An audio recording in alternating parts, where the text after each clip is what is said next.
आशा की किरण। પણ ભગવાનના ભક્તો ખરેખર આહાર પવિત્ર કરશો. તમે આહાર જેટલો પવિત્ર કરશો એટલો એટલો સત્વગુણ વધશે. તમારી વિચારધારા શુદ્ધ થશે, જીવન શુદ્ધ બનશે, કાર્ય તમારાથી શુદ્ધ થશે, જેથી કરી પરમાત્મા પ્રસન્ન થશે, મુક્તિ સુધી પહોંચશો. સીધો હિસાબ છે. એટલે બધાએ ખૂબ આહાર શુદ્ધ કરવો.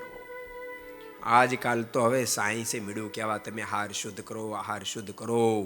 આ સાયન્સ મળ્યું કહેવા ગમે તે ખાવ નહીં. એને તો મોક્ષની વાત તો પછી રે, દેહ ટળી જાહે. આ દેહ ટળી જશે. તમે જો 30 ને 35 વર્ષ થઈ તર ડાયાબિટીસ, કેટલા કેટલા રોગો લાગુ પડવા માંડ્યા છે. હવે તો જન્મતાની સાથે ડાયાબિટીસ આવે. બોલો, જન્મતાની સાથે 2 વર્ષનો થાય અને ડાયાબિટીસ લાગુ પડી. બોલો, 2 પ્રકારની ડાયાબિટીસ કહેવાય. વન ટાઈપ ને 2 ટાઈપ, 2 પ્રકારની ડાયાબિટીસ. તમને ખબર છે?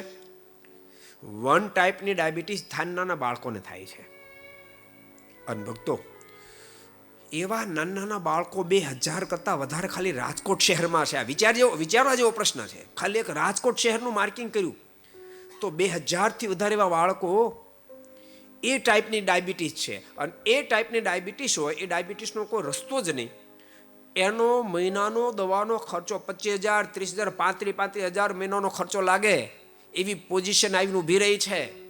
ગમે તે તમે પાવ છો, ખવડાવો છો, કેમિકલ યુક્ત આહાર પેટમાં જાય છે માના, એ બાળક ઉપર અસર થાય છે અને પરિણામ આ વર્તમાન કાળમાં આવી રહ્યું છે.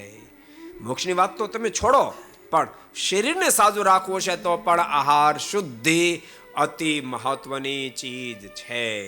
અતિ મહત્વની ચીજ છે. को पसंद आया हो तो लाइक करें और शेयर करना मत भूलिए. सब्सक्राइब करें सरदार कथा चैनल को और बेल आइकॉन पर क्लिक करना मत भूलिए लेटेस्ट वीडियो सबसे पहले पाने के लिए.